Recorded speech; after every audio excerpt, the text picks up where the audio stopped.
Shills are a massive problem in the gaming industry. That's not an opinion, it's an objective fact. Anyone with a brain can see this. Shills incentivize publishers and developers to push out half-baked slop. It doesn't matter if a game is broken at launch or it's missing a bunch of features, they will make it their mission to defend their multi-billion-dollar daddies like their life depends on it. Seriously, try holding any studio accountable for overhyping and under-delivering. These shills will come out of the woodwork and act as if you committed a great sin. How dare you hold a multi-billion-dollar corporation accountable? You're just toxic, dude. Toxic.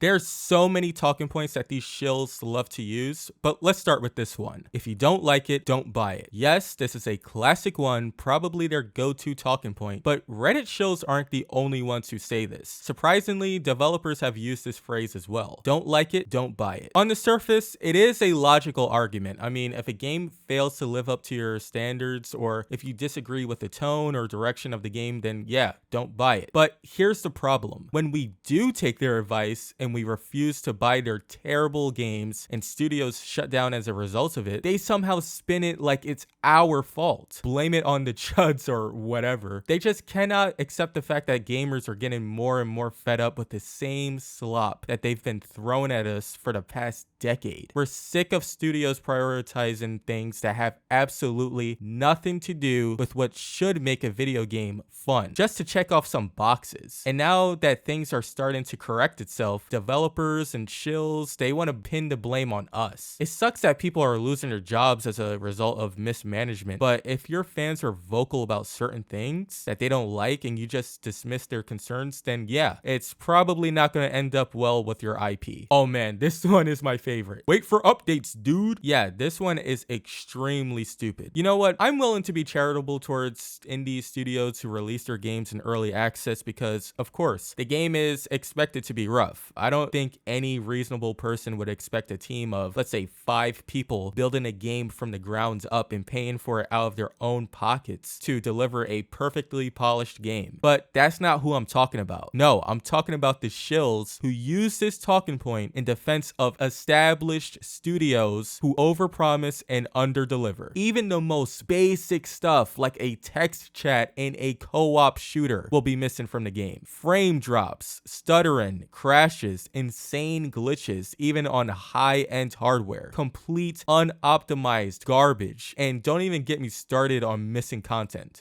Content that's either locked behind a paywall, which most of the time is the most functional feature in the entire game. Wow, what a coincidence. Or content that was present in the previous entries but were removed from the sequel for whatever reason. And the worst part, most of the time these games were either made by AAA studios or at the very least AA studios on the higher end. By no means are they broke and struggling. They have enough resources to do proper quality tests, and they have enough resources to survey players, listen to their feedback, and implement them. They just choose not to because they know they can get away with it, and these shills help them in doing so. How many full price games have we seen launch in a disastrous state only for the devs to drop a roadmap with promises of fixing everything and adding content that should have been included with the game in the first place? And what usually happens? My devs are listening. They're listening to the community. See, they respect us. Just let them cook, bro. Just be positive, bro. If you agree with what I've said so far, hit the subscribe button. I drop videos like this every week.